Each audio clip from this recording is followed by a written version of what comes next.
era duro, era duro. Tributario no era un tema agradable. Comienza a sentirse más rico cuando comienzas a entender la esencia de los impuestos, de lo que es la hacienda pública, el balance, recaudación, gasto. Entonces comienzas un poquito a entender la importancia de lo que es el impuesto en sí.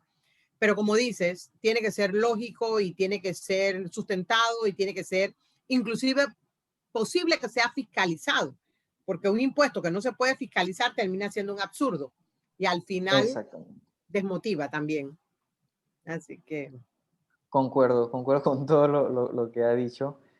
Em, sí, yo creo que... Y ahí también, por ejemplo, en el Pensum, que están ahorita mismo en las universidades, me parece que hay unas que tienen derecho tributario y unas que tienen fiscal. Entonces, Ajá. quizás ahí también hay una diferencia con relación a planes de estudio anteriores eh, y los nuevos, que ahí estamos variando eso.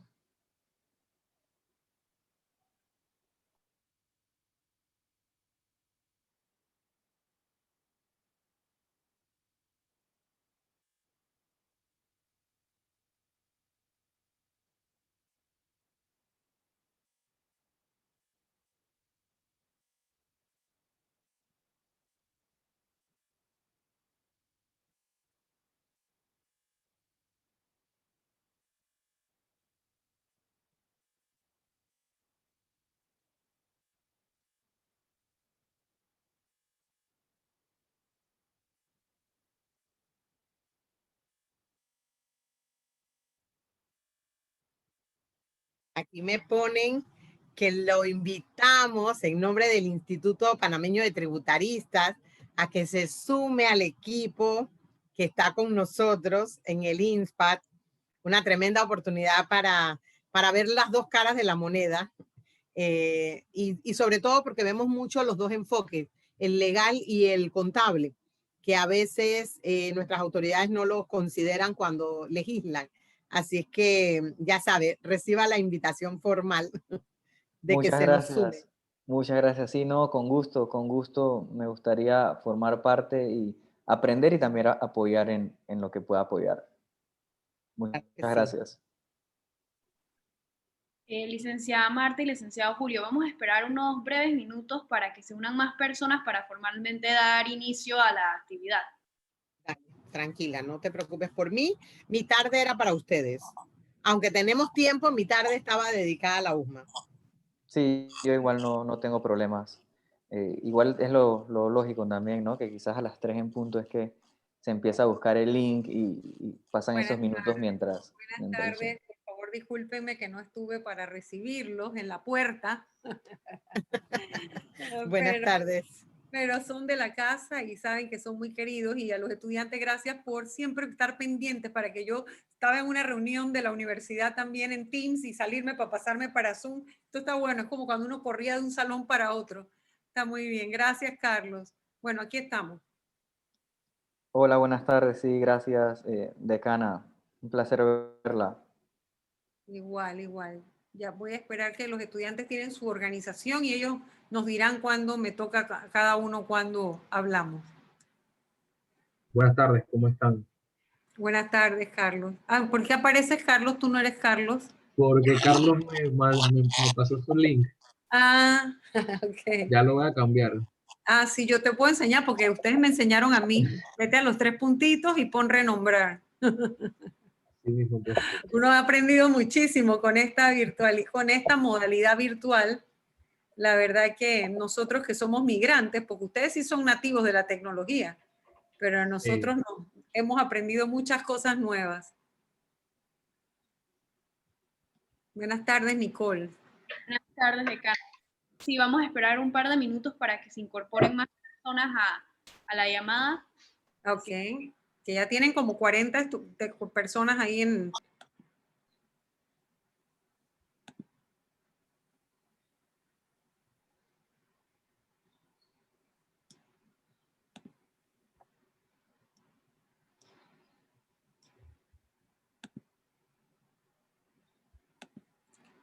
Bueno, ahora sí, muy buenas tardes, decana Ana Matilde Gómez, licenciada Marta Luna, licenciado Julio César Pérez, presidente de ADEUSMA Carlos Ayarza, vicepresidente Luis Espadafora, estudiantes todos invitados. Sean cordialmente bienvenidos a este webinar de la Sociedad Panameña de Derecho Tributario titulado El Derecho Tributario en el Contexto Moderno, con dos ponencias muy interesantes, el impuesto de inmueble y los tributos dentro de la economía digital. El modelo que utilizaremos en este intercambio será que tendremos dos oradores que hablarán por 25 minutos cada uno, con unos 5 minutos para responder preguntas que serán recibidas en el Q&A. Les recordamos a todos que por favor mantengan sus micrófonos en silencio durante la presentación. Sin mayor preámbulo, damos formalmente inicio con las palabras de bienvenida por parte de la decana Ana Matilde Gómez. Muchísimas gracias, Nicole. Muy buenas tardes formalmente, tanto a nuestro profesor, el licenciado Julio César Pérez, como a una amiga de la casa también, y que yo no voy a descansar. Yo antes de irme de este decanato logro que entre a nuestra planta docente, la licenciada Marta Luna, que sabemos que tiene muchísimas cosas y que evidentemente no es porque no ame a la USMA y no ame la docencia que no está aquí, sino porque el tiempo no le da. Pero gracias a ambos por dedicarnos este tiempo para contribuir en la formación complementaria de nuestros estudiantes, dándole información que no reciben a diario en las clases o en las aulas, pero que a través de estos webinars pueden ellos adquirir conocimientos que están más allá de lo que les correspondería a algunos e incluso más allá de lo que el propio programa analítico comprende o contempla, es parte de la programación de la materia que dan o la materia relacionada. Así que enhorabuena, esta es su casa, la Universidad Católica Santa María la Antigua, y yo en mi condición de decana les digo bienvenidos, muchas gracias y buenas tardes a todos y que este evento sea de provecho. Aquí voy a estar para escucharlo. Muchísimas gracias, decana. Ahora pasamos a presentar a nuestra primera panelista, Marta Luna. Marta Luna es licenciada en Derecho y Ciencias Políticas, capacitada en Responsabilidad Civil, Planificación Moderna, Alta Gerencia en la Administración Tributaria, entre otros. Fungió como asesora legal del despacho del viceministro de Finanzas y asesora legal del Ministerio de Obras Públicas. Es miembro activo del Colegio Nacional de Abogados, de la APD y del INSPAD desde su fundación. Con ustedes, Marta Luna. Gracias, Nicole, y bienvenidos a todos los participantes en este webinar. Gracias, Ana Matilde, por la presentación. De verdad que como exalumna de la USMA, orgullosamente usmeña, es para mí un placer compartir con ustedes un tema que es mi pasión, que es el tributario, pero en especial dentro del tributario, el impuesto de inmueble. ¿Y por qué es mi pasión? Le digo yo, porque es un impuesto que fue de los primeros impuestos que grabó nuestra legislación. El impuesto de inmuebles se menciona en el Código de 1917. O sea que la importancia de pagar un tributo sobre aquellas propiedades, sobre aquellos bienes llamados fincas que eran de nosotros, existe desde entonces. Y se remonta a esa época, el primer señalamiento de defraudación fiscal. La palabrita que ahora vemos y escuchamos mucho de que hay delitos de defraudación fiscal, pues era un delito de defraudación fiscal en el año 1917, el construir una casa sobre un terreno y no hacer la declaración de mejora. Así que veamos la importancia de este impuesto y que además de todo nos da seguridad a todos los que tenemos la oportunidad de tener una propiedad privada. Vamos a empezar con ver cómo estamos en el marco legislativo y voy a hacer algunas menciones de temas que luego los vamos a profundizar. Pero, ¿qué debo saber sobre una propiedad que tengo? O una propiedad que es de mi papá o una propiedad que es de mi abuela con la que vivo. ¿Qué es lo que yo debo saber? Lo primero que debo preguntarle a mi ser querido o al dueño de una propiedad es, ¿tú tienes NIT? Esa pregunta tiende a que la gente automáticamente diga, sí, espérate, la finca es la 3622-8708 con DB35. No, el NIT es una contraseña especial para poder saber si mi propiedad está al día. Así que la primera pregunta que a mí me surge siempre, ¿cuál es de tu finca? Luego mi siguiente pregunta es, ¿tienes la finca actualizada? Y la persona enseguida responde, sí, yo pago mis impuestos al día. No, eso no responde mi pregunta. ¿Está mi finca actualizada? Actualizada quiere decir que la información que tiene la Dirección General de Ingresos coincide en monto y valores con mi valor de adquisición. La siguiente pregunta es, ¿estás exonerado? Cuando respondemos está exonerado, estamos ya claros de que compré una propiedad que a lo mejor gozaba de un derecho y tal vez ni siquiera me acuerdo si ya se me venció o no. Si el inmueble mantiene alguna morosidad, respuesta automática es yo pago mis impuestos y sé que no tiene morosidad, pero vamos a ver más adelante que sí hay ocasiones en que se puede haber suscitado una morosidad sin yo haberme dado cuenta. Y otra de las preguntas frecuentes es si el inmueble está actualizado como vivienda de uso residencial, porque para nuestra sorpresa hay viviendas que fueron registradas y quizás su uso era comercial o industrial y no están gozando los beneficios que la propia ley de 1917 le concedió al tema del impuesto de inmueble. Entonces, aquí sí es importante distinguir el uso, porque a partir del uso residencial es que voy a gozar de una serie de beneficios logrados en 1917. Así que avanzamos un poquito y vamos a tener errores que encontramos en este cuestionario. Dije, el valor catastral, permítanme un segundito que tengo que bajar esto porque si no, no puedo leer. El valor catastral del pajisalvo de inmueble no coincide con el último valor inscrito en el registro público. Por ejemplo, ustedes son futuros abogados. Yo estoy por hacer una transacción de venta millonaria. Se me otorga la orden de que proceda a pagar los impuestos de transferencia de la finca porque ya el contrato de compraventa fue cerrado y una vez se cerró ese contrato de compraventa, el paso que sigue es pasar a pagar los impuestos para elevarlo a escritura pública. ¿Y qué me encuentro? Con que la finca aparece en la Dirección General de Ingresos con un valor de registro de $198,000. Pero mi cliente al que le estoy haciendo los documentos de pago de impuestos, resulta que compró la propiedad en $1,200,000 y esos valores no están inscritos en la DGI. Por ende, el funcionario de la DGI va a cotejar el documento que yo le llevo contra la información que él tiene en su pantalla. Muchas veces estamos haciendo transacciones de compraventa y pedimos un pajisalvo de inmueble para saber que está al día en la obligación. Pero el pajisalvo dice que la finca costó 100,000 balboas y resulta que el que me la está vendiendo a mí la compró en 400,000. Ya eso es un indicativo de que esa finca no está actualizada. El vendedor solicitó un avalúo voluntario. Hace algunos años, en el 2005 en adelante, se hicieron avalúos voluntarios con la intención de llevar mis valores de propiedades a un valor más real, con la ventaja de que si yo cambiaba mi valor inicial, que era el valor de compra, por el valor de un avalúo, yo podía gozar del beneficio de una tarifa especial de pago de impuesto de inmueble que no alcanzaba a ser más allá del 1%, y adicional, cuando fuera a vender mi propiedad, mi margen de ganancia se reducía porque yo tenía como valor base ya no el valor de compra, sino el valor con que había avaluado. En el ejemplo que les acabo de poner de la finca del $1,000,000, el cliente la compró en $1,000,000, sin embargo, el que se la vendió a él la tenía registrada en 198.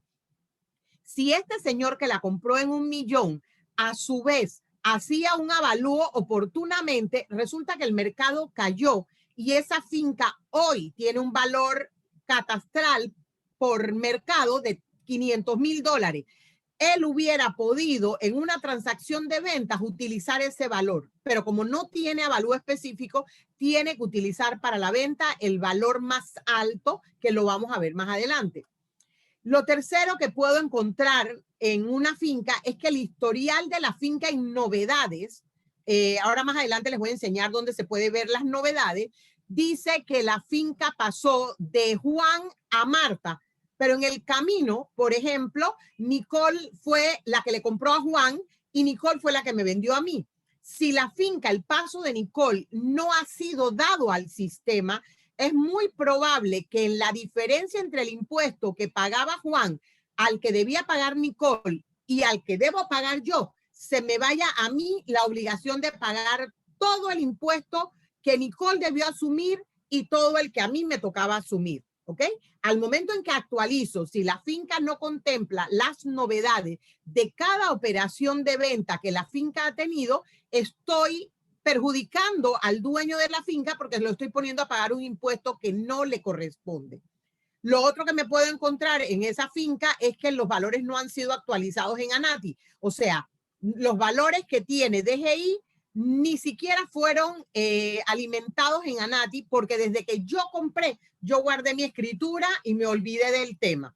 Y aquí es importante puntualizar que no hay relación entre la institución que registra la venta con la institución que debe conservar los valores catastrales para efectos notariales, para efectos de certificación, para efectos de registro, para efectos de alimentar la plataforma de impuestos de la DGI. Entonces es muy importante que yo tenga claro que yo debo tener estos errores que encuentro en finca subsanados cuando quiero vender o cuando fallece una persona y vamos a ir a un juicio de sucesión. Adelante, Nicole.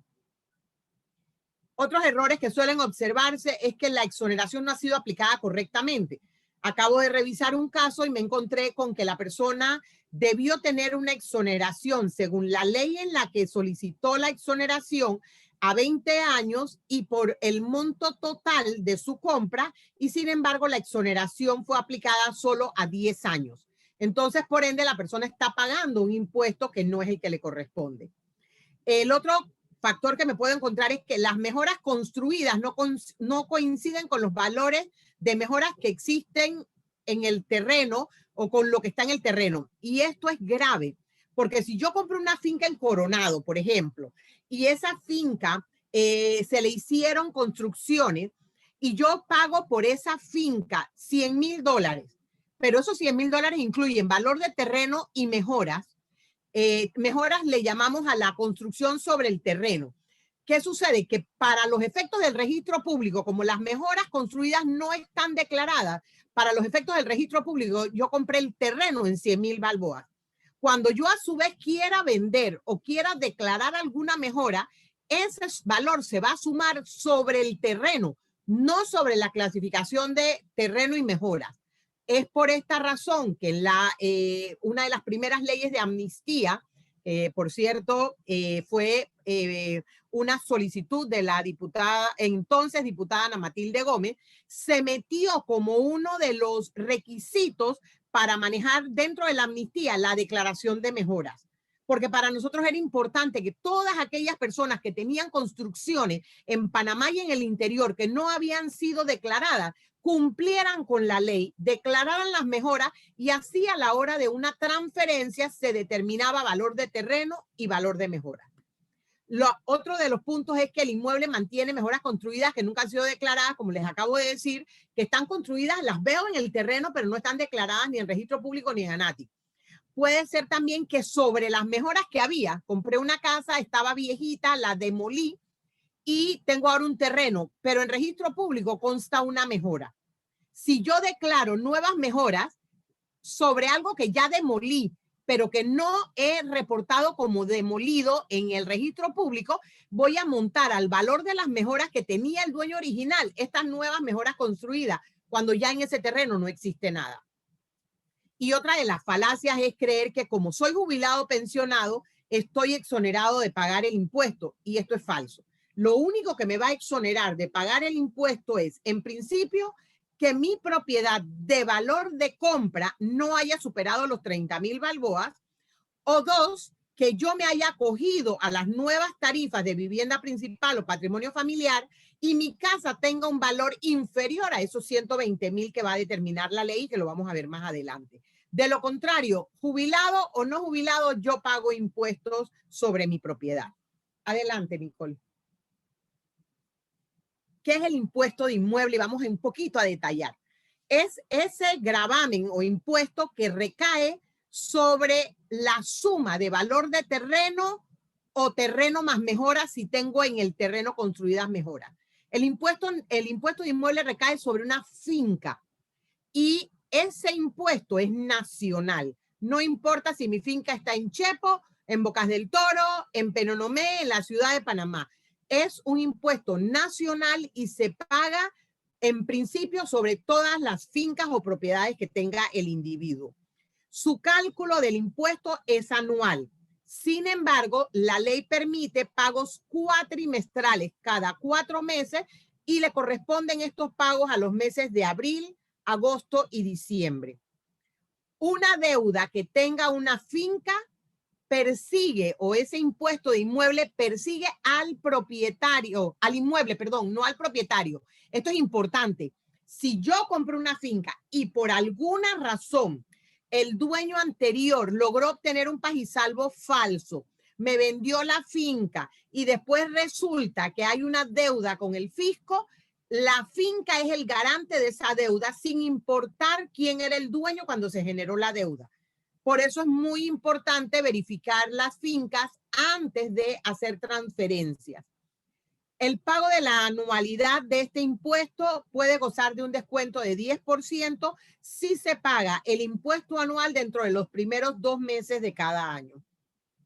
El saldo no pagado al final de un cuatrimestre genera intereses, recargos y podría inclusive hasta generar multas en un futuro. Así es que es muy importante estar al día para evitar esta acumulación de intereses y recargos en este momento. Adelante, Nicole. Estas son las instituciones relacionadas con el tema del impuesto de inmueble. Registro público.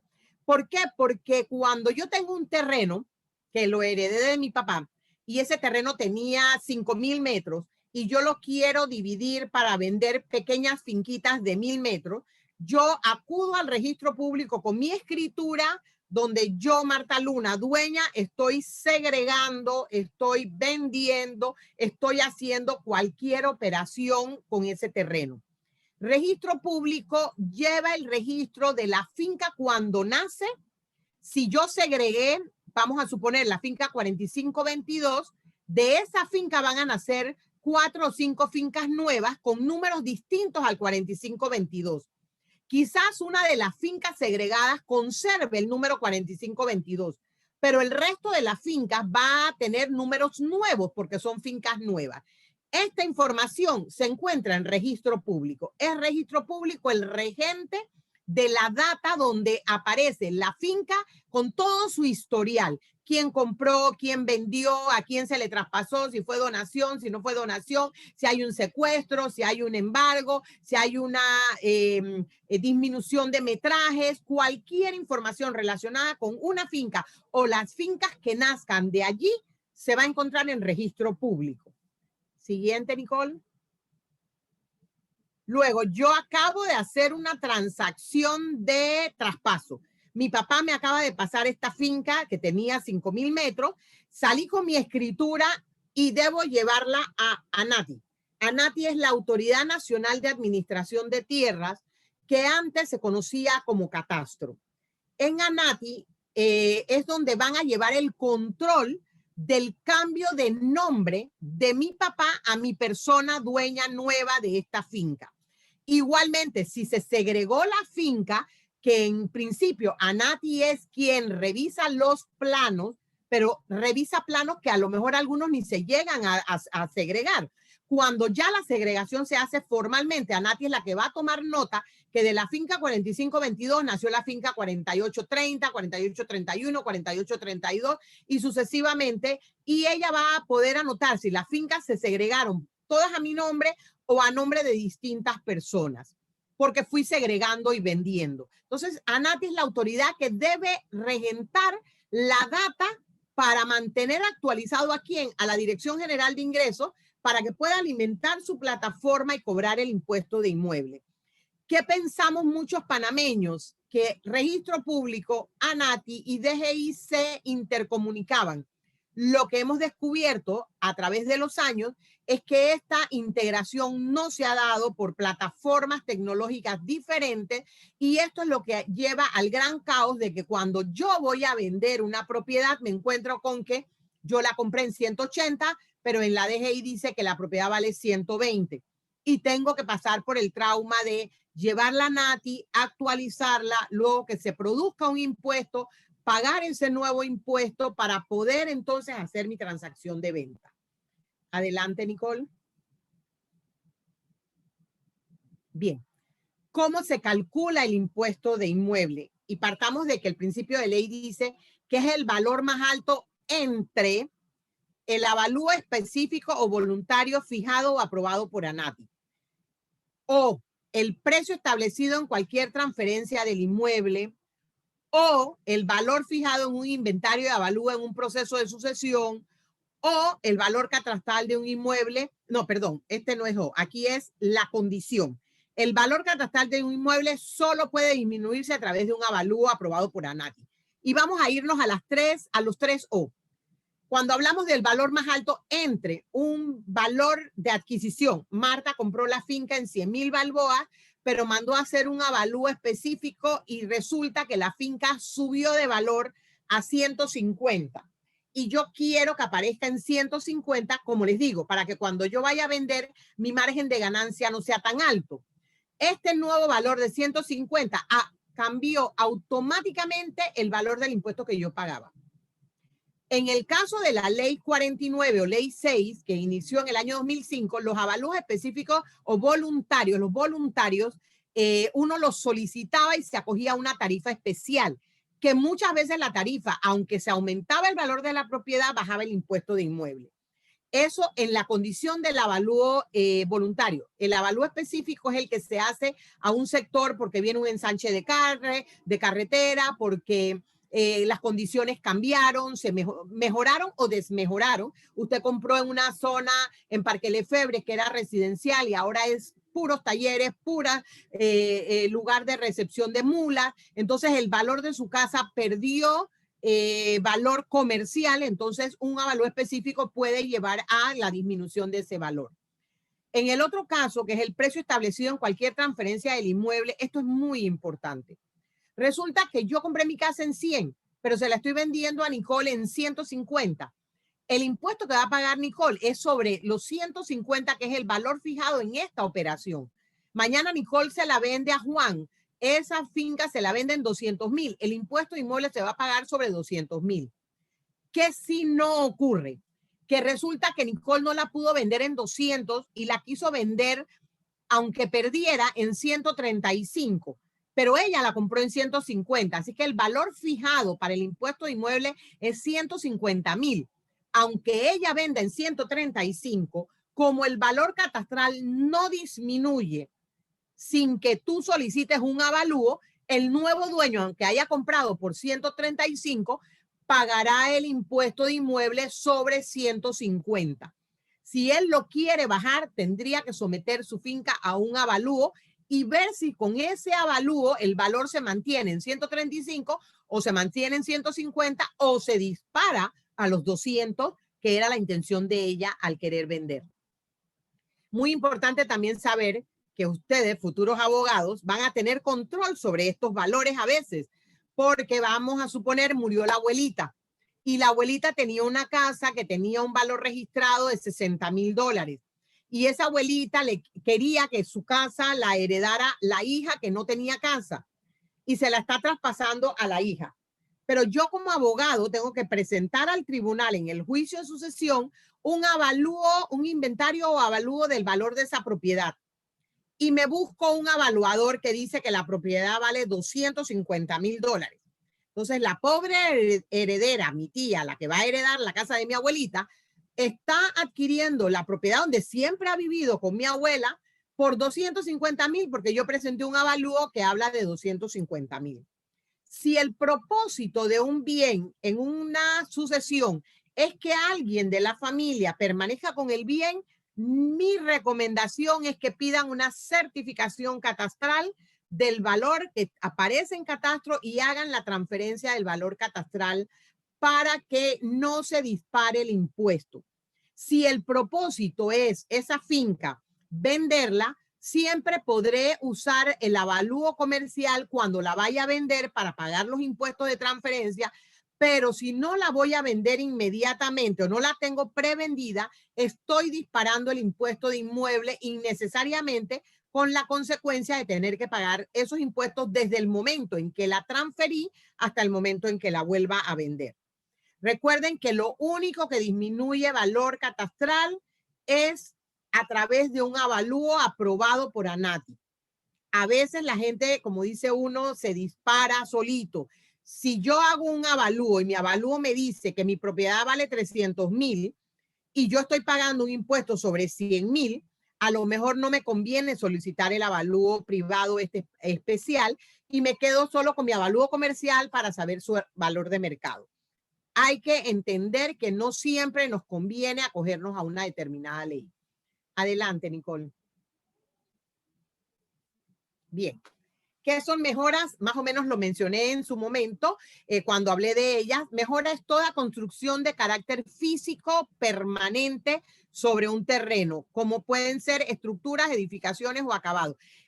Muy importante, la figura que estamos utilizando es la figura de una construcción. La finca era el terreno y sobre esa figura se están levantando, como ustedes ven, un edificio o varias oficinas. Entonces, esta nueva construcción que aparece sobre el terreno, que se ve que es virgen, sería la mejora, una nueva mejora construida. A veces a esa mejora ya terminada se me ocurre hacerle mejoras adicionales. Entonces, esas son distinguidas como mejoras adicionales o nuevas mejoras sobre las mejoras ya construidas. Nuevamente, en mejoras, el término importante es entender que son aquellas estructuras que son permanentes o que su costo es elevado. Yo no puedo meter como una mejora el muro, porque el muro hoy lo tengo y mañana lo desaparezco, ¿ok? Entonces el muro es algo que le da valor a mi propiedad, pero que no está amarrado a mi propiedad. Sin embargo, si yo construyo un piso superior y mañana ese piso superior lo elimino, yo tengo que reestructurar la casa porque perdió una estructura que le dio consistencia, quizás un nuevo apartamento, quizás unas nuevas habitaciones a la casa, y que al eliminarla tengo un valor afectado, ¿ok? Esto es importante, como les digo, porque no se trata de declarar por declarar cosas, se declaran las mejoras que son de estructura permanente y que van a llevar a un nuevo propósito. Adelante, Nicole. ¿Qué es una exoneración? Porque lo mencioné. Una exoneración es un incentivo fiscal que en sus inicios se le dio a la construcción para motivar que la construcción en este país avanzara. Ese incentivo fiscal era que quien compraba, por ejemplo, una propiedad podía gozar de no pagar impuesto de inmueble por 20 años, por 10 años, por 15 años. La legislación tuvo de 1985 al año 2012 mucha fluctuación. Hubo periodos en que el periodo de exoneración al que compraba era sobre la base de 20 años, otros que estuvieron ligados al valor de la vivienda para así conceder el término de exoneración. Es un periodo de tiempo en el cual el contribuyente es eximido del pago del impuesto de inmueble. Ojo, en el año 2010, el gobierno del entonces presidente Ricardo Martinelli impuso un gravamen a la tierra, que ese gravamen, en el caso de las propiedades horizontales, llámese propiedades horizontales, a los edificios o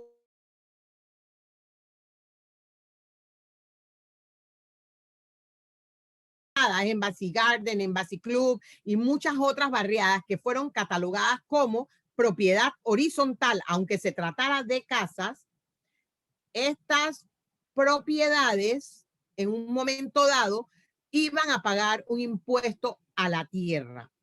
Ese impuesto a la tierra sería el 1% del valor identificado a la tierra, ¿ok? Entonces vemos que una propiedad goza de un valor de terreno y un valor de mejoras. Eso solamente para los PHs. Hay una regla general que es que el impuesto de inmuebles se exoneran los primeros $30,000. O sea que si usted tiene una casa en Villalucre que le costó, puedes dejármela ahí, puedes dejarla en la siguiente. Si usted tiene una casa en Villa Lucre que le costó $30,000, ese valor no ha variado, usted esa casa la tiene exonerada. ¿Qué es una igualación? Como las mejoras son las que se exoneran, igualar quiere decir equiparar mi valor de exoneración al valor de mi compra. Esta igualación se da cuando se trata de propiedades nuevas, donde el que solicitó la exoneración de los apartamentos fue el promotor. El promotor solicitó que exoneraran las mejoras de todo el edificio, pero me vendió a mí un apartamento que tenía valor de mejoras 80,000, me lo vendió a mí en 150 y mis mejoras son 120. Entonces yo tengo una exoneración por 80, pero tengo derecho a tenerla por los 120. Y por esa razón yo debo dar el paso de una igualación. Igualar es equiparar la exoneración original 80, llevarla al valor de mis mejoras cuando yo adquiero. Y puedo adquirir desde un inicio o en ventas posteriores. Toda persona que compra un apartamento que todavía tiene derecho a exoneración, tiene derecho a continuar con su exoneración en lo que a mejora se refiere. Recordemos que el terreno sí se mantuvo del 2010 a la fecha pagando el 1%. Avanzamos.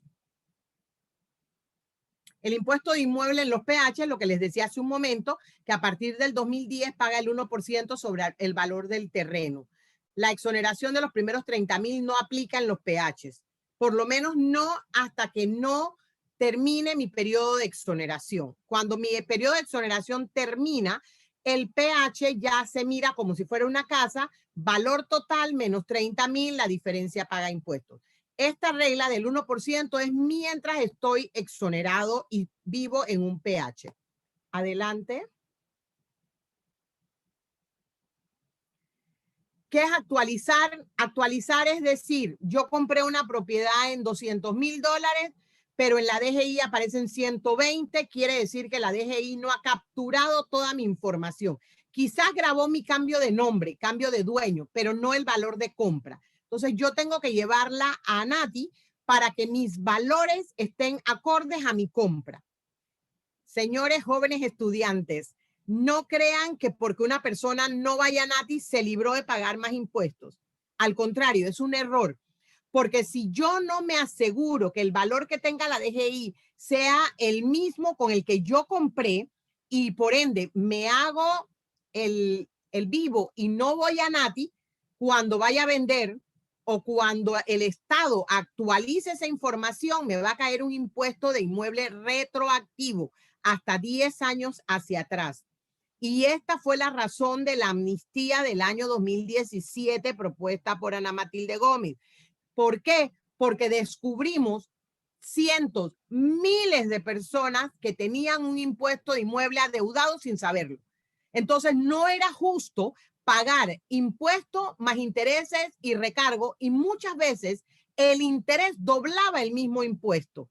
Entonces se peleó por una ley que permitiera a la gente actualizar sus fincas, ponerse al día y acogerse a una amnistía, una moratoria que le permitiera con un modo de pago más flexible cumplir esta obligación que tenía de todas maneras, porque como les mencioné anteriormente, el impuesto de inmueble persigue a la finca, o sea que no lo puedo evitar. Tarde o temprano lo voy a tener que pagar. Así que es importante revisar si estoy actualizado y si no, hacerlo antes de que estas moratorias se acaben y me toque pagar de sí a sí el impuesto más los intereses más los recargos. Adelante. Licenciada, disculpe por interrumpirla, pero para que sepa que le quedan 2 minutos. Sí, ya estamos casi en la última filmina. Si se termina mi exoneración de mejoras, yo puedo entonces acogerme a la ley de beneficio de vivienda principal o patrimonio familiar. Esto no es automático, yo tengo que hacerlo solicitándolo. Igualmente, la misma ley incluyó que las fincas agrícolas tenían derecho a continuar con la exoneración mientras que el propósito de la finca fuera el mismo. Pasa a la siguiente, creo que estamos ya en las ultimitas. Bien. Esta es la tabla del impuesto de inmueble, les va a quedar a ustedes para que lo puedan circular y puedan calcular cómo se calcula el impuesto. El impuesto va por tramos, los primeros 30,000 exonerados, de 30,000 a 250,000. Esos $220,000 pagan 0.60%, el impuesto anual sería 1.320. Si la casa no costara 250, sino 275, el diferencial de los 250 hasta los 275 pagaría a 0.80%. Esta es la regla general del pago del impuesto mediante la ley 66, que redujo un tercio de lo que anteriormente se pagaba. Adelante. Rapidito para avanzar. Patrimonio familiar es una condición especial que dice que es mi vivienda principal y que por ende yo quiero acogerla y ella ya no tendría exonerado 30,000 sino 120,000. Aplica la residencia donde yo vivo sin importar el número de casas que tengo, es solo una residencia y debo residir en ella. Adelante. Bien, para acogerme a las tarifas, ¿cómo saber si tengo una vivienda principal o no? Tengo que mirar mis valores nuevamente, entrar a mi página web, conocer mi finca, mi determinación de valores para poder saber si me conviene o no solicitar este cambio antes o después de que se me venza mi exoneración. Y esas son algunas reglas de por qué no aplican las casas de campo. Adelante. ¿Cómo se puede acoger al patrimonio familiar? Primero revise su finca, vea lo que está pagando, compárelo con la tarifa y puede entonces solicitarlo vía web. Adelante. Para solicitarlo vía web, porque se nos acaba el tiempo, tengo que entrar a la página iTax 2, sacar un NIT, era la primera pregunta que señalábamos, tener escaneados los documentos que acreditan que soy la dueña, mi cédula y la finca para hacer la solicitud. Adelante. Esta es la tarifa para que la vean y la comparen. Una misma casa de 250,000 que anteriormente pagaba en la tabla normal $1,300, aquí estaría pagando 650. Entonces sí es un beneficio para los que viven en residencia acogerse al patrimonio familiar una vez vencida la exoneración. Adelante. Creo que... Bien, ¿cómo se paga el impuesto de inmueble? Se puede pagar por ACH en las cajas del Banco Nacional o de la Caja de Ahorro. Se puede pagar en efectivo, en cheque, certificado, con tarjeta de crédito en la misma web de la página de la DGI, con tu NIT. Y los bancos también te pueden retener el impuesto de inmueble en caso de que no hayas pagado tu obligación. Adelante, y creo que esa era la última, si mi memoria no falla. Preguntas, y creo haberme ajustado, no haberme pasado, y les pido excusas por si nos pasamos unos minutos. No, no se preocupe, licenciada. Sí, las preguntas. ¿Nos puede explicar nuevamente la razón o beneficio de solicitar un avalúo voluntario? Ok. La razón de solicitar un avalúo voluntario sería porque, por ejemplo, compré una propiedad, déjame ver aquí un momentito, compré una propiedad que tenía un valor de 300,000, pero no me siento a gusto con los 300,000. Entonces siento que compré demasiado plof y que hoy el mercado no lo vale. Entonces yo puedo solicitar un avalúo privado, y donde tengo el avalúo privado, que veo que el sector está valorado en 185,000, yo pagué 300,000. Entonces yo puedo elevar una petición a la DGI porque ya sé que el avalúo que me va a hacer la DGI va a ir más acorde con mi avalúo particular y puedo pedirle que se considere este nuevo valor como valor real. ¿Qué tiende a suceder? Y esto sí es práctico. Si yo tenía ya registrada la propiedad en 300,000, pero antes de que yo la registrara en compra en 300,000, el dueño anterior la tenía en 100. Y un avalúo específico me dice a mí que son 185 y por eso quiero bajarla. Puede ser que ANATI al hacer el avalúo no te determine 185, pero tampoco te la va a dejar en 300. Y a lo mejor ANATI llega a una media conmigo y determina que mi valor va a cambiar de 300 a 200. No va a ser 185, no va a ser los 100,000 originales, pero tampoco va a ser los 300 que pagué por la propiedad. Y al ajustar automáticamente ese valor, estoy favoreciéndome. ¿Qué no recomiendo? que te vayas a NAT y pidas el avalúo específico sin tener noción del valor de mercado. Porque a ti te puede parecer que el valor de mercado no ha subido, pero si el avalúo específico termina diciendo que la propiedad no vale 300, sino 400, automáticamente te la van a tasar en 400. Y esa pelea no la vas a poder ganar porque te acogiste al avalúo específico. Por eso mi recomendación, haz un avalúo privado, determina un valor que sea inferior al que tú pagaste por la propiedad y solicita entonces el avalúo específico. Muchas gracias, licenciada. La siguiente pregunta es si podría explicar, por favor, lo que implica el término catástrofe. Catastro. Bueno, es el término con el que siempre se registró, es el que lleva el control de todas las tierras, de todas las segregaciones, de todas las propiedades que hay en el país.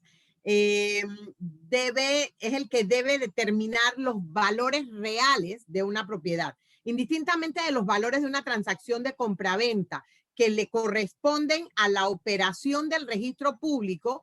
El catastro es el que puede decir, señores, usted está equivocado. Este valor, este sector no vale esto y por ende nosotros vamos a determinar el valor real de este sector. De hecho, en la ley 66 se pone que en las transacciones futuras, a partir del año 2019, tú tienes que al vender desglosar valor de terreno y mejora. Pero si los valores de terreno y mejoras que tú utilizas no son acordes, Catastro se reserva el derecho de ajustarlo. ¿Por qué? Porque Catastro sí está llamada a decir cuánto vale una tierra en función de un censo que tiene que ver con población, densidad, lugares que pasan en el área, ríos, inundaciones, todos estos factores los debe considerar Catastro a la hora de valorar una propiedad. Entonces, Catastro es como un gran registro de todas las propiedades y fincas que tiene el país. Eso, exactamente. Gracias. Gran registro, censo e inventario. La siguiente pregunta es si nos podría explicar nuevamente las mejoras si no las declaro, si queda como parte del inmueble en el registro público.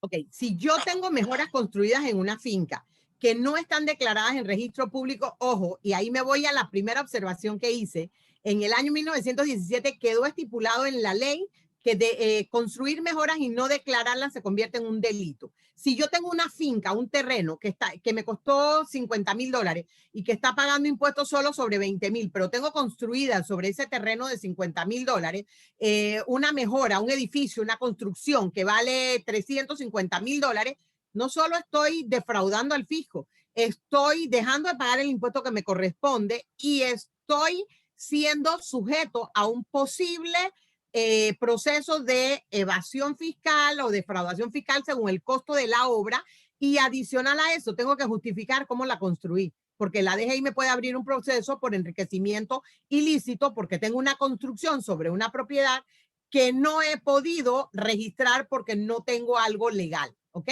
Entonces, las consecuencias de no hacerlo pueden ser estas. Claro, muchas veces la gente se aterra porque tiene una finquita en el interior que le fue haciendo un cuartito aquí y otro cuartito allá y un bañito aquí, y quizás eso cuando lo hice me costó $8,000. Decláralos por el valor que te costó la construcción. Hemos aprovechado estas amnistías desde la primera de Ana Matilde hasta la fecha para poner al día todas las propiedades que se puedan, en la playa, en el valle, en todos lados, por el valor que costó su construcción, no por el valor de mercado actual, por el valor de la construcción. Pero de esa manera regularizas al cliente y tiene una mejora declarada con el valor que es. El día que vaya a vender, él está vendiendo a Nicole una finca que tiene terreno más mejora. Si Nicole quiere hacer una construcción superior, ella va a hacer mejoras adicionales, pero no está incumpliendo con la ley. Pero ojo, con la ley de descentralización, los municipios todos a nivel nacional tienen la potestad de llegar a una propiedad, encontrar mejoras construidas y ponerte una multa, derribártela o hacerte pagar los impuestos de lo que ellos consideran es la construcción. ¿Por qué? Porque tú estás infringiendo faltas tributarias al heraldo de ese pueblo, de ese lugar en el que está esa mejora construida. Muchísimas gracias, Licenciada, ahora vamos a pasar a presentar a nuestro siguiente panelista, Julio César Pérez. Julio César Pérez es licenciado en Derecho y Ciencias Políticas, especializado en Derecho Tributario Corporativo y Derecho Constitucional. Es asesor legal del despacho del diputado Gabriel Silva y profesor de Derecho Tributario y Derecho Constitucional. Es miembro de la Asociación Panameña de Debate y presidente de Justicia en Pulso, una organización sin fines de lucro que promueve la cultura política en el país. Con ustedes, el licenciado Julio César Pérez. Hola, buenas tardes a todos. Gracias por la introducción, Nicole. Buenas tardes a todos los que se han conectado. Veo a un par de alumnos y exalumnos. Un gusto por lo menos saber que están allí conectados. Bueno, mi tema va a ser básicamente un panorama general sobre una realidad que nos afecta casi que a todos hoy en día, que es qué hacemos con la tributación y la economía digital. Es decir, con estas aplicaciones móviles, ¿qué hacemos con Uber? ¿Qué hacemos con Netflix? ¿Qué hacemos con Spotify? ¿Quién cobra estos impuestos? ¿Qué han hecho los países? Entonces, estos minutos en los que voy a basar, digamos, mi intervención, va a ser, digamos, eso. No esperen, digamos, soluciones únicas porque no las existen. Aquí vamos a ver que hay diferentes soluciones dependiendo de las realidades de cada país, pero lo que sí vamos a entender es que existe un problema y que existen, digamos, consecuencias de no atacarlo o de no afrontarlo a tiempo. Entonces, bien, lo primero que se nos viene a la mente cuando hablamos de economía digital es precisamente Internet, software, redes de banda ancha, pero en sí conocemos la definición de economía digital. O sea, tenemos, digamos, presente qué es todo lo que implica la economía digital. Y para mí esto es importante, esto mencionárselos antes de ya entrar de lleno a la parte tributaria, porque si no partimos por lo menos de un concepto claro de economía digital, no vamos a poder entender. Entonces, bueno, la economía digital es una serie, digamos, de elementos, como ya les mencioné, el Internet, la banda ancha, procesos de digitalización de negocios, modelos de negocios, volúmenes de manejo de datos, la famosa Big Data. Y a partir de allí se pueden, digamos, formular diferentes tipos de definiciones que pueden servir, digamos, para diferentes concepciones dependiendo del escenario en que nos entremos. Pero en lo que sí existe, digamos, una conclusión única es que no podemos separar la economía digital de la economía, digamos, tradicional. O sea, ya no podemos ver la economía digital como algo aparte o que merece un tratamiento aparte a la economía, porque todos estos procesos digitales ya están tan inmersos en la economía tradicional que se hace, digamos, impensable que se tengan que tratar jurídicamente diferentes. Ya hay que verlo como la nueva economía. Entonces, partamos, digamos, de ese supuesto. Esto, digamos, hace 50 años, 30 años, 40 años atrás, 20 años incluso era impensable, ¿no? Se veía, digamos, como un área totalmente nueva. Esto, para entender más este concepto de economía digital, es importante entender los tres componentes que la conforman. El primero son la infraestructura de las redes de banda ancha. El segundo son las industrias de aplicaciones de las tecnologías de la información y comunicación. Y la tercera somos nosotros, los usuarios finales. ¿Ok? ¿Qué es cada una de estas? La infraestructura de redes de banda ancha se refiere a los procesos, digamos, de conectividad nacional e internacional, las redes de acceso, los puntos de acceso público. Esa es la infraestructura de redes de banda ancha. La industria de aplicaciones de las TIC es el hardware y el software, que son, digamos, procesos que también facilitan hacer negocios, como, digamos, servicios financieros, servicios contables y procesos que generan conocimiento, digamos, pensemos en temas de I+D. Y en tercer lugar están los usuarios finales, que pueden ser empresas, gobiernos o individuos que demandan este tipo de servicios para mejorar productividad, mejora en la prestación de servicios, una mejor administración de la empresa, etcétera, etcétera, etcétera. Entonces, hay que tener claro que estos tres son los elementos fundamentales de la economía digital. Bien, esto no va a parar. La economía digital ni siquiera ha madurado y está en un proceso de evolución constante, lo que nos quiere decir que esto está inmerso en la sociedad y en la economía. ¿Y en la sociedad en qué? Bueno, en la educación lo estamos viendo ahorita mismo justo en este webinar. Esto es, digamos, un poquito de economía digital. Aquellos servidores que proveen este servicio y aquellos que lo compran entran en justamente lo que estamos hoy analizando. Entonces, desde el punto de vista social, ya ven que la economía digital está en la educación, también está en la salud, en el acceso a la información, en los servicios públicos, etcétera, etcétera. Y en la parte económica, pues también lo está, como los modelos de negocio. Ahora bien, todo esto que hemos comentado, ¿qué desafíos trae a la realidad de hoy en día?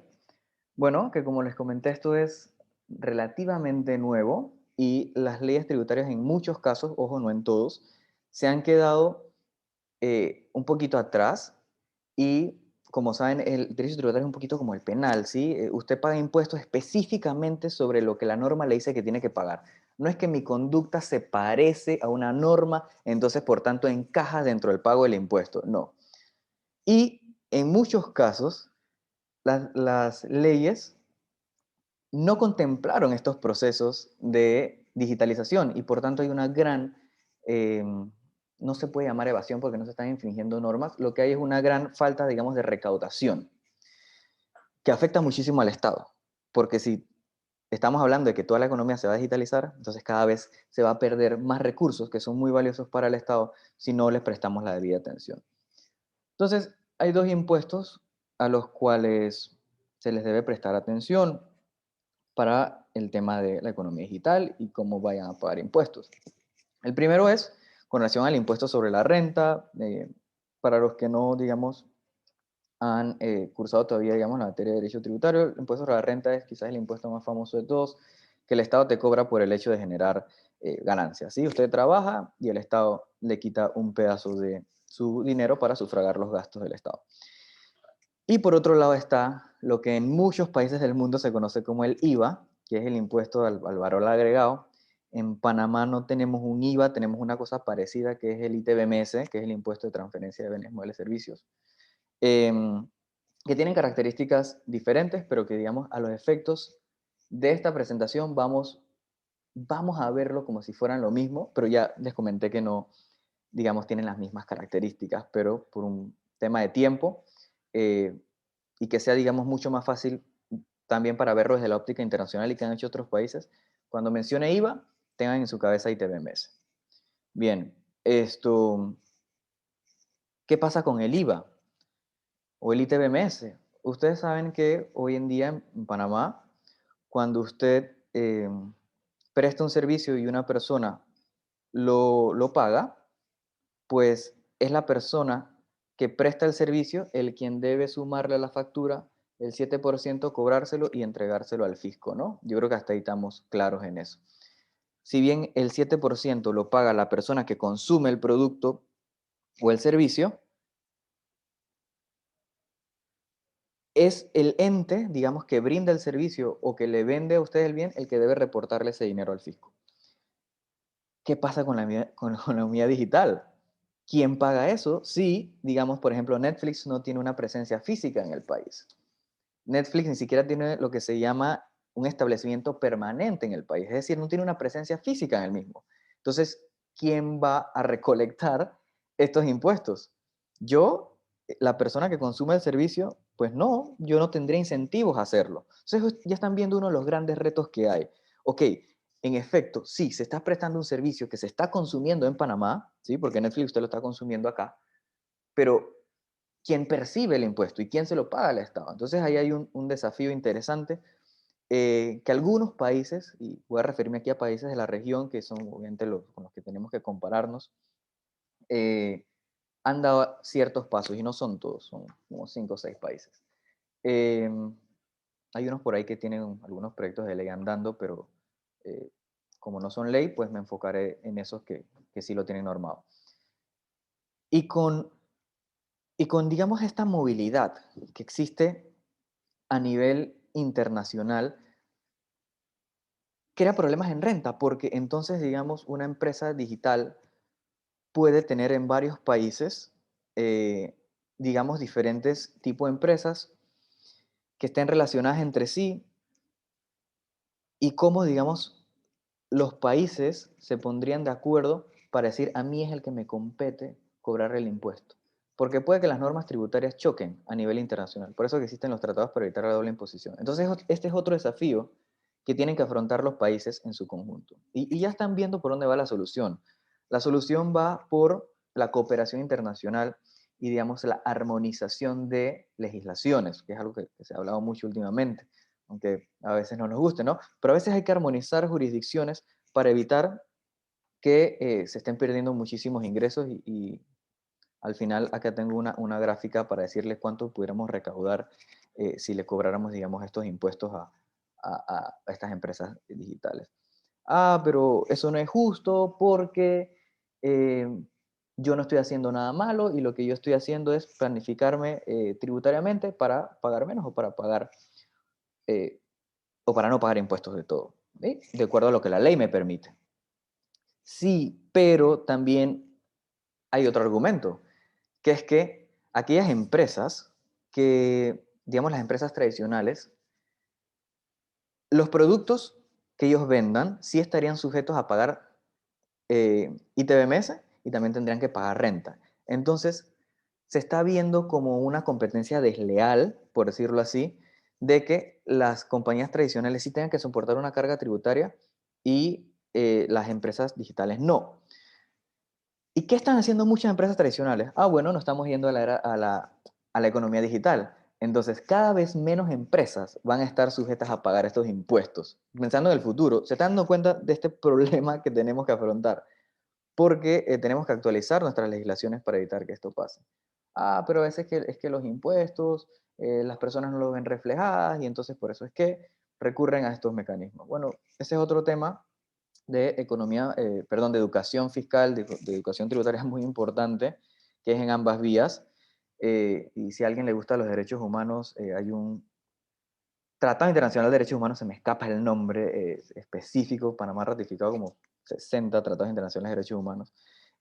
Uno de ellos, creo que fue los primeros, obliga, y es como una obligación, el pago de impuestos. Entonces, se los menciona porque por ahí se comenta mucho el tema de los derechos humanos, que no son selectivos. Bueno, pagar impuestos es una obligación.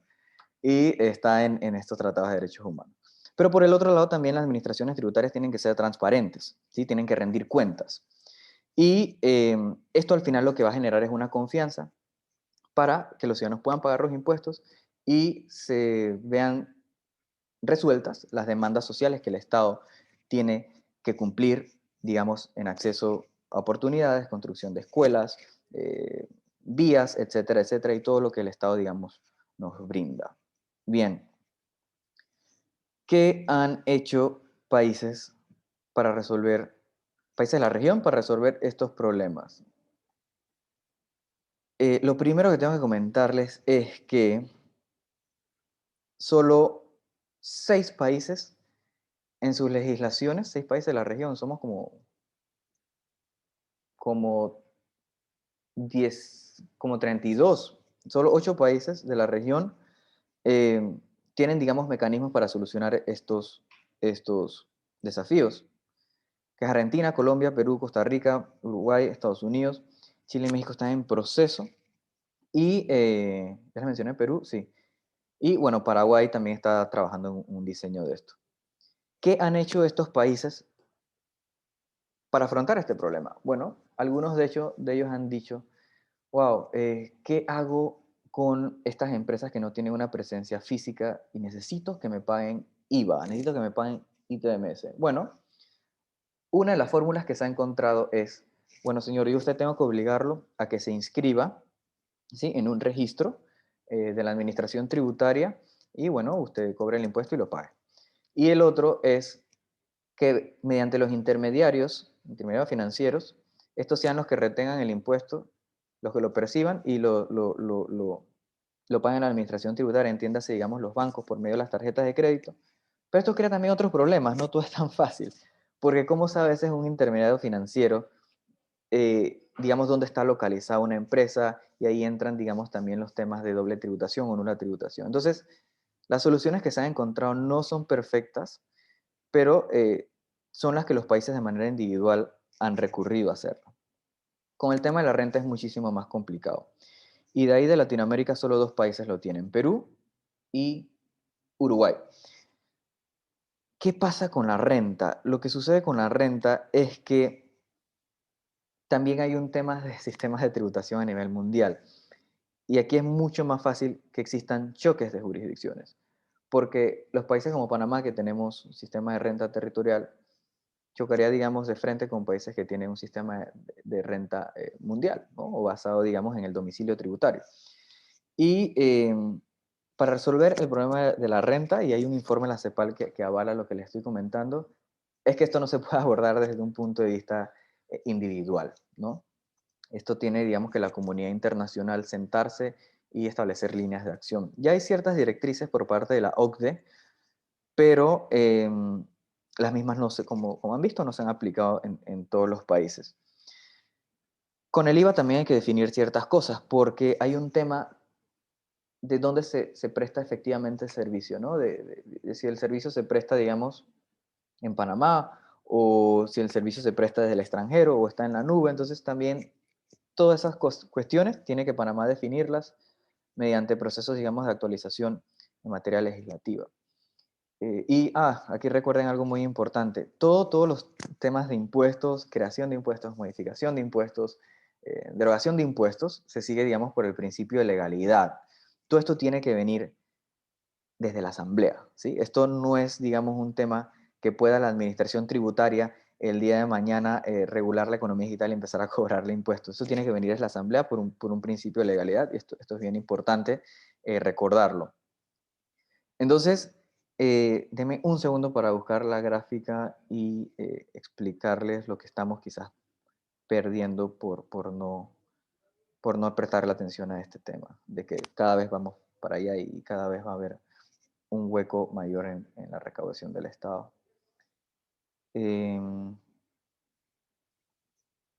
Un segundo, aquí está.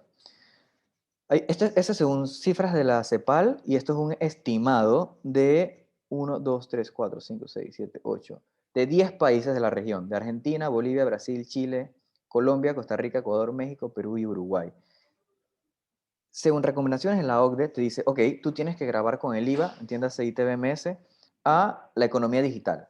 Pero además, también sería interesante agregar otro tributo para plataformas de intermediación digital como Uber, ¿sí? Uber es muy diferente a Netflix. Uber es realmente un intermediario porque los carros no son de Uber, ¿sí? Entonces, la economía digital tiene, digamos, diferentes aristas. Al agregar, digamos, estos dos tributos, se pudiera recaudar, digamos, anualmente 600 millones de dólares solamente taxando a Uber, Netflix, Spotify y Apple, ¿sí? Solamente en esas 4 compañías estaríamos recaudando 600 millones de dólares anual, que puede quizás a veces no parecer mucho, pero miren que solo estamos hablando de 4 empresas de la economía digital, y la economía digital es mucho más que estas 4 empresas. Y como les mencioné, cada vez van a haber más y cada vez se va a estar más migrando hacia esta nueva, digamos, realidad económica que tiene sus implicaciones en el derecho tributario. Por todas estas razones que le he explicado, es muy importante saber la razón del pago de los impuestos, que es que, bueno, el Estado, la principal fuente de ingresos de casi todos los estados del mundo son la recaudación de impuestos. Contrario quizás a lo que comúnmente se piensa por ahí de que es el canal de Panamá, pues no es el canal de Panamá. El canal da mucho, sí, pero los impuestos dan más. Entonces, esto es algo también que quisiera quedara, digamos, claro. Es importante por esto, porque si no el Estado no se puede mantener. Y si caen los ingresos corrientes, entiéndanse los impuestos, el Estado necesita llenar ese hueco. ¿Y cómo se llena ese hueco? Bueno, mediante ingresos de capital. ¿Qué son los ingresos de capital? Pues, entre tantas cosas, la deuda, ¿sí? Pedir préstamos.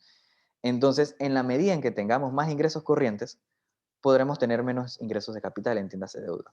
Ahora que está muy de moda el tema de la deuda, pero es que la deuda a veces es necesaria para llenar huecos. No es el único método, pero es uno de los necesarios. Em, y más que nada cuando hablamos de políticas tributarias expansivas en periodos de crisis, ¿no? Entonces, yo quisiera, digamos, terminar mi intervención hasta acá. Como le dije, es un pantallazo, es un panorama, hay muchísimo que hablar. Es un tema muy de actualidad que muchos pudieran decir, pero entonces a mí, al consumidor, me van a cobrar más impuestos, a la vida, mi Netflix va a estar más caro. Bueno, pero sí, lo que pasa es que usted está recibiendo un servicio, señor, usted tiene que pagarlo. Y tenemos, digamos, que adaptarnos, nos guste o no, porque, digamos, para allá va el mundo. Ya están viendo lo que pasa si Panamá no hace caso a las presiones internacionales con el tema de las listas. Entonces, esto es un tema, digamos, muy extenso, pero yo quisiera, dejarle este panorama.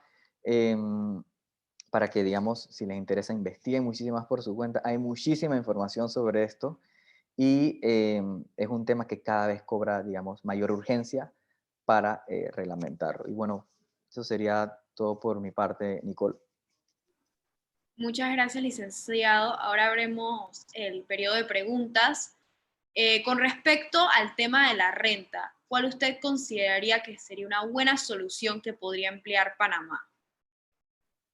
Ok, lo primero que habría que hacer es redefinir el establecimiento permanente, ¿sí? Habría que tener una nueva definición de establecimiento permanente en Panamá para que, digamos, pudiera cobrarse la renta, porque entendemos que muchas de estas, bueno, como en Panamá, digamos, no hay mucho, digamos, desarrollo tecnológico por falta de I+D, estas empresas generalmente son de afuera. Entonces, como son empresas de afuera, habría que redefinir el concepto de establecimiento permanente para que los alcance la renta. Eso es lo primero. Ok. La siguiente pregunta. Y disculpa, se me acaba de ocurrir otra opción. El nexo de conexión. Pero esto es mucho más con cooperación internacional. O sea, ¿dónde efectivamente se debe grabar? ¿Sí? ¿En el país A o en el país B? ¿Sí? ¿Dónde, digamos, se produce, digamos, esa generación de renta eh, que requiere, digamos, el cobro de un tributo? Listo, muchas gracias. La siguiente pregunta. ¿No cree usted que generar algún tipo de gravamen para estas empresas internacionales que ha mencionado, como Spotify, Netflix, provocaría que se fueran de Panamá, afectando así a la economía nacional? No lo creo. No lo creo porque dos cosas. En el IVA, que es lo que más se ha, como les comenté, lo que más se ha normado, mucho más que renta. Renta solo está en 2 países de América Latina. El IVA está en 8, que les mencioné. Esto, ninguna de esas compañías se ha ido de esos países, digamos. Se han mantenido porque, digamos, al final del día lo que lo van a pagar son los consumidores. Y tampoco es que es mucho, digamos. Spotify son $6 mensual, Netflix son como 13. Usted, no sé, terminaría pagando 14. O sea, no es, digamos, excesivo si lo vemos de manera individual. O sea, yo realmente no lo creo. Y además, como les mencioné, para allá van todos los países. Si todos los países en algún momento, tarde que temprano, van a tener que normarlo. Listo, muchísimas gracias. La siguiente pregunta. ¿Qué pasa con los extranjeros que reciben ingresos en Panamá y no son empleados? Es decir, no le retienen renta en la fuente, no declaran, no pagan seguro social y envían remesas a sus países. Ese es un tema, digamos, de economía informal. Sí, entiendo que la pregunta es un extranjero que está en Panamá, que trabaja, pero como no tiene un empleo formal, no existe, digamos, un descuento por parte de su empleador para, digamos, después entregárselo al fisco. Bueno, ese es uno de los grandes temas que existen en la economía informal. Sí, la economía informal tiende, digamos, a evadir impuestos. Eh, ¿Qué sucede, digamos, en esos casos?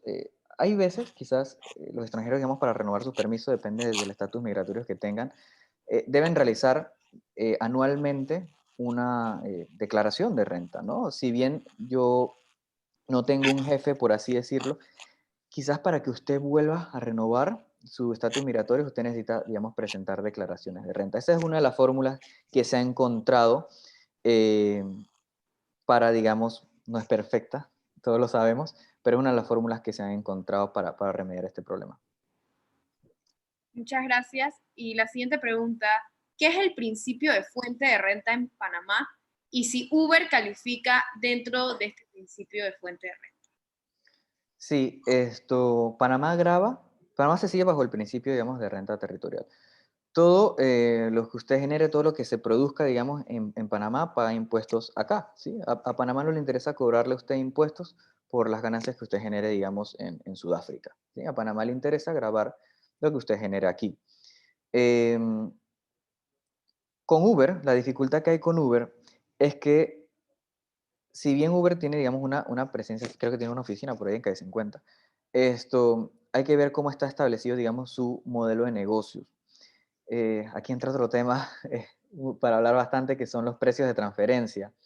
¿Qué son los precios de transferencia? Los precios de transferencias es una regla que te dice, ok, tú puedes tener empresas relacionadas entre sí y, digamos, de ahí puedes realizar planificación, pero, digamos, esas transacciones o, digamos, esos dineros que tú debas enviar a otra compañía relacionada deben seguir una regla, digamos, de plena competencia. Entonces, digamos, habría que estudiar qué estructura tiene Uber para determinar si efectivamente se les alcanza. Yo sí creo que se les puede alcanzar porque la estructura de Uber es muy diferente, por ejemplo, a la de, un ejemplo que hemos dado, Disney Plus, por ejemplo. ¿Sí? Entonces, lo que habría, digamos, que ver es qué estructura tienen ellos para, digamos, encajarlo. Uber ha sido un gran problema en muchos países, por eso es que la OCDE también ha decidido que para empresas digitales de intermediación exista un tributo específico, un impuesto específico. Muchas gracias. La siguiente pregunta. ¿Cree que mientras no haya una regulación para la economía digital, sería bueno incentivar a las personas que consumen esa economía digital para que declaren? ¿Cómo así? Las personas para que declaren. ¿Le puedes decir a la persona por favor, que te clarifique la pregunta? Sí, vamos a pasar a otra pregunta. ¿Qué cree más importante? ¿Regular el dinero digital como el Bitcoin o los gravámenes a estas empresas digitales? ¿O creen que van de la mano? Yo diría que todos los temas económicos tienen, digamos, que regularse. Ahorita quizás, si me pones a priorizar, te diría que la economía digital, porque es, digamos, algo que está muchísimo más avanzado, si bien obviamente el Bitcoin va en la misma línea. Si me pudieran priorizar, diría que la economía digital, y además es que ya tenemos ejemplos de la región de países que ya lo han aplicado, entonces, digamos, pudiéramos ver los casos de éxito para emular los casos que han sido, digamos, satisfactorios para la recaudación de impuestos. Listo, muchas gracias, licenciado. Vamos a pasar al siguiente punto, que serían las palabras de agradecimiento por la decana Ana Matilde Gómez.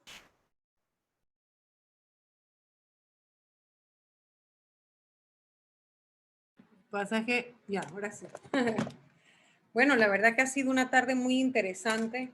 Ambos temas abordados en conjunto ha sido una idea importante. Uno pensaría, bueno, el derecho local, el tema del impuesto de inmueble, es todo un tema que da para bastante, pero bien combinó también con el de la economía digital y las nuevas economías. Los países se tienen que mover hacia una nueva forma de mercado o de intercambio de mercancías. De hecho, ya está hace, podemos decir, bueno, sí, unos 15 años que ya esto es un hecho. Hay personas que tienen productos de tiendas que nunca han visitado. Muchos tenemos productos de tiendas que nunca hemos visitado. No sabemos quién es su fabricante, no sabemos quién es el distribuidor, simplemente sabemos quién nos las pone en la puerta de la casa. Entonces, la pandemia también ha demostrado que en circunstancias de crisis pudiera la economía seguir funcionando a pesar de que los seres humanos tengamos que resguardarnos. La economía a través de las plataformas digitales puede seguir funcionando. ¿Pero a qué precio? Y ya que en este momento yo coincido con lo que plantea el profesor, los gobiernos tienen que ir hacia allá, porque esa va a ser la forma más común del comercio y estamos perdiendo una fuente importante de ingresos para los estados. Pero bueno, ese es todo un debate que viene. Y en el tema del impuesto de inmuebles, todos creemos que eso es para los que tienen muchas propiedades o para los que son ricos. Casi siempre creemos que el tema del impuesto de inmuebles, eso es con otro, no es con uno. Mi casa es pequeña, esto es de mis papás y yo el día que... No, pero entonces resulta que el día que mueren o el día que ni Dios lo quiera, hay que tomar la decisión sobre hipotecar o vender la casa para una situación de emergencia o porque no se previó para el futuro o para los estudios, para lo que sea. Y hay que tomar decisión sobre la propiedad. Resulta que están sentados o están viviendo en algo que no es ni de ustedes, o que no está registrado, o que no estuvo adecuadamente registrado, o quedan las peleas entre hermanos. O sea, hay una gran cantidad de situaciones reales, del mundo real, de la vida cotidiana, que tienen que ver con estos temas abordados desde la disciplina que ambos profesionales aquí han expresado. A ambos muchas gracias. Ha sido una tarde muy enriquecedora para los estudiantes y para los que se han conectado. Han estado presentes más de 45 personas, lo cual demuestra el interés que despierta este tema y eso que no se domina bien. Son temas muy técnicos que uno piensa eso es para el ministro de Economía y eso es para el que cobra impuestos y eso es para el que tiene grandes propiedades. No, eso también es para el chiquito, eso también es para el día a día. Muchas gracias a los estudiantes nuevamente por facilitar estos espacios, siempre a la orden, y la USMA es su casa. No solo para usted, profesor, que de hecho es miembro de nuestra planta, sino para nuestra querida egresada, que lo es, bueno, lo es cuando ella lo decida. Así que bienvenidos nuevamente, muchas gracias por esta oportunidad de haber compartido con ustedes y a los estudiantes. Sigamos adelante con más actividades de estas que complementen la formación académica. Buenas tardes. Muchas gracias, decana. Ahora pasamos a las palabras de agradecimiento por el vicepresidente de ADEUSMA, Luis Espadafora. Bueno, buenas tardes a todos. Quiero darle gracias primeramente a la licenciada Marta y al profesor Julio, que es profesor mío también en Derecho Tributario. La verdad es que siempre es bueno adquirir un poco de conocimiento y más cuando se trata de una materia que tarde o temprano nos va a alcanzar. No es como el derecho penal o el derecho civil, que si uno se cuida, tal vez no llegue a participar en esa materia. Sin embargo, acá en el derecho tributario, tarde o temprano, ya sea comprando en el chinito, ya sea comprando en una tienda el suéter que uno usa, nos va a alcanzar y es muy bueno esto que la disposición del profesor y de la licenciada Marta de enriquecernos un poco más en estos temas que son de suma importancia para todos los que en algún momento vamos a generar ingresos, vamos a vender, vamos a transformarnos a esa economía digital que tanto habló el profesor Julio, y es muy importante, la verdad, tener por lo menos los conocimientos básicos para ir desarrollándolo a medida del tiempo. Y para concluir, le quiero dar nuevamente gracias a la licenciada y al profesor y a todos los presentes que estuvieron aquí el día de hoy, que sacaron un poquito de su tiempo, que pudieron haberlo invertido en cualquier otra cosa y decidieron enriquecer el conocimiento que tanto es importante para el ser humano. Muchas gracias. Muchas gracias, Luis. Antes de concluir, licenciado o licenciada decana, si nos podemos tomar una foto, yo les digo 1, 2, 3. Listo. De nuevo, muchísimas gracias a la licenciada Marta, al licenciado Julio y a todos los que se conectaron. Que tengan una bonita semana. Hasta luego. Igualmente. Hasta luego, Marta. Mucho gusto de verte y tenerte acá con los estudiantes.